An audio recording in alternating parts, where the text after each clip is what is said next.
श्रीमद् भगवद गीता के 7वें अध्याय यानी ज्ञान विज्ञान योग के इस खास विश्लेषण में बहुत बहुत स्वागत है।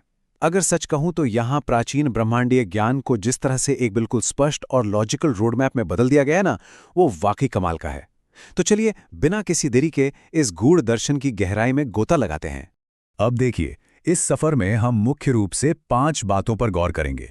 शुरुआत होगी ज्ञान और विज्ञान से, फिर हम सृष्टि और ईश्वर के निर्माण को समझेंगे। उसके बाद भक्तों के प्रकार, माया का प्रभाव और एकदम आखिर में प्रलय का वास्तविक अर्थ जानेंगे। मतलब हम ब्रह्मांड की विशाल संरचना से लेकर इंसान की आंतरिक मुक्ति तक का पूरा सफर तय करने वाले हैं। तो चलिए अपनी चर्चा के पहले हिस्से से शुरुआत करते हैं, ज्ञान और विज्ञान। यहाँ थ्योरी और प्रैक्टिकल का फर्क समझना बहुत दिलचस्प है। बाईं तरफ जो सिद्धांतिक ज्ञान है, उसका मतलब है सिर्फ ये मानना कि परमात्मा ही अंतिम सत्य है। एक तरह से ये किताबी ज्ञान है। लेकिन दाईं तरफ जो विज्ञान है ना, वो है उस चीज को महसूस करना, ये अनुभव करना कि वो शक्ति हर कण में कैसे रची बसी है। स्रोत ये दावा करता है कि एक बार जब हम इस तत्व को सच में महसूस कर लेते हैं, तो फिर दुनिया में कुछ भी जानना बाकी नहीं रह जाता। है ना अद्भुत? अच्छा, अब इस सैद्धांतिक ज्ञान से थोड़ा आगे बढ़ते हैं और अपने दूसरे विषय पर आते हैं, सृष्टि और ईश्वर। आखिर ये भौतिक और आध्यात्मिक ब्रह्मांड बना कैसे है? देखिए, पूरा ब्रह्मांड कैसे डिजाइन किया गया है, इसे अष्टधा प्रकृति के जरिए बहुत ही खूबसूरती से समझाया गया है। यानी प्रकृति के 8 बेसिक बिल्डिंग ब्लॉक्स। इनमें 5 तो बिल्कुल फिजिकल या भौतिक हैं, पृथ्वी, जल, अग्नि, वायु और आकाश। और बाकी 3 हमारे सूक्ष्म मानसिक तत्व हैं, मन, बुद्धि और अहंकार। यही वो चीजें हैं जिनसे पूरी सृष्टि का ढांचा तैयार हुआ है।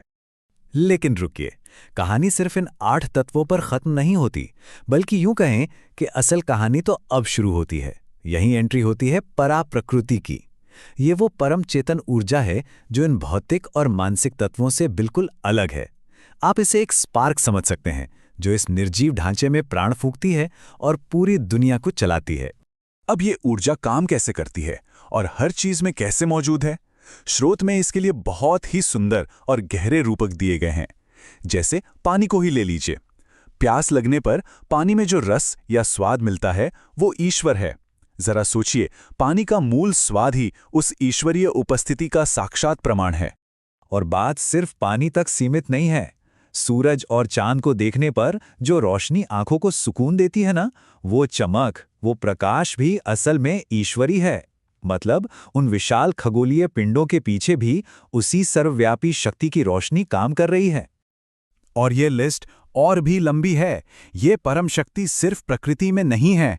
वेदों का जो पवित्र शब्द है ओम, या फिर इस अनंत आकाश में जो ध्वनि गूंजती है, उसमें भी यही शक्ति है। और सबसे बड़ी बात, हम इंसानों के भीतर जो सामर्थ्य या ताकत है, वो भी उसी का रूप है। मतलब वो शक्ति हमारे बिल्कुल अंदर ही मौजूद है। खैर, इस विशाल ब्रह्मांडीय संरचना की बात हो गई, तो अब जरा वापस इंसानों की दुनिया में आते हैं। हमारा तीसरा विषय, भक्तों के 4 प्रकार। चलिए देखते हैं कि इंसान इस दिव्य शक्ति से कैसे जुड़ता है। इंसानों का स्वभाव बड़ा दिलचस्प होता है। हम ईश्वर के पास अलग अलग वजहों से जाते हैं और इन्हें 4 साफ श्रेणियों में बांटा गया है। आर्त वो है जो किसी संकट या दुख से बचने के लिए पुकारता है। जिज्ञासु वो है जिसके अंदर सत्य को जानने की तड़प है, अर्थात ही सांसारिक सुख और दौलत चाहता है। लेकिन चौथा प्रकार यानी ज्ञानी, इसका प्यार बिल्कुल निस्वार्थ है, उसे बदले में कुछ नहीं चाहिए। और स्रोत के मुताबिक ऐसा निस्वार्थ ज्ञानी भक्त उस परम शक्ति को सबसे ज्यादा प्रिय है। अब यहाँ पूजा के अलग अलग तरीकों की बहुत ही न्यूट्रल तरीके से तुलना की गई है। एक तरफ अन्य देवताओं की पूजा है जो अक्सर हमारी सांसारिक इच्छाओं से जुड़ी होती है। हाँ, परम शक्ति ही इस श्रद्धा को भी स्थिर करती है, लेकिन ऐसी पूजा से मिलने वाले फल हमेशा अस्थायी होते हैं। वहीं दूसरी तरफ सीधे परमात्मा की शरण में जाने का मतलब है पूरी तरह से समर्पण, जो हमें परम और शाश्वत गति की ओर ले जाता है। अब यहाँ एक बहुत ही लॉजिकल सवाल दिमाग में आता है। हमारा चौथा विषय, माया का प्रभाव। अगर ये परम शक्ति हर जगह है, हर कण में है, तो हम इंसान इसे देख क्यों नहीं पाते? हम इतने उलझे हुए क्यों हैं? इसका सीधा सा जवाब है माया। माया असल में एक बहुत ही शक्तिशाली भ्रम का पर्दा है। ये 3 गुणों से मिलकर बना है, सत, रज और तम। और ये पर्दा इतना घना है कि ये पूरी दुनिया को गहराई से भ्रमित कर देता है। और उस अंतिम सत्य को हमारी आंखों के सामने से बिल्कुल गायब कर देता है। तो फिर इस माया के माया जाल से निकलने का रास्ता क्या है? स्रोत इस बात को बिल्कुल साफ कर देता है कि इस अजेय पर्दे को पार करने का सिर्फ और सिर्फ एक ही रास्ता है, बिना किसी शक के, पूरी तरह से और अनन्य भाव से परमात्मा की शरण में जाना। और इस माया के पर्दे को पार करते ही हम पहुंचते हैं अपने विश्लेषण के 5वें और आखिरी हिस्से पर, प्रलय का वास्तविक अर्थ। यहां एक बहुत ही गलत समझे गए शब्द को नई परिभाषा दी गई है। सच बताऊं तो प्रलय शब्द सुनते ही दिमाग में तबाही, भूकंप या दुनिया के खत्म होने की डरावनी तस्वीर बन जाती है। लेकिन यहां इसका मतलब एकदम अलग है। प्रलय का मतलब दुनिया का बाहरी विनाश नहीं है, बल्कि ये एक साधक की वो परम आध्यात्मिक अवस्था है जब वो इंसान प्रकृति के सभी बंधनों को तोड़कर पूरी तरह से परमात्मा में लीन हो जाता है। ये विनाश नहीं, बल्कि एक बहुत ही खूबसूरत मुक्ति है। अब जैसे जैसे ये अध्याय अपने समापन की ओर बढ़ता है, स्रोत बड़ी ही चालाकी से कुछ बहुत ही भारी भरकम और रहस्यमयी शब्द हमारे सामने रख देता है। ब्रह्म, अध्यात्म, कर्म, अधिभूत, अधिदैव और अधियज्ञ।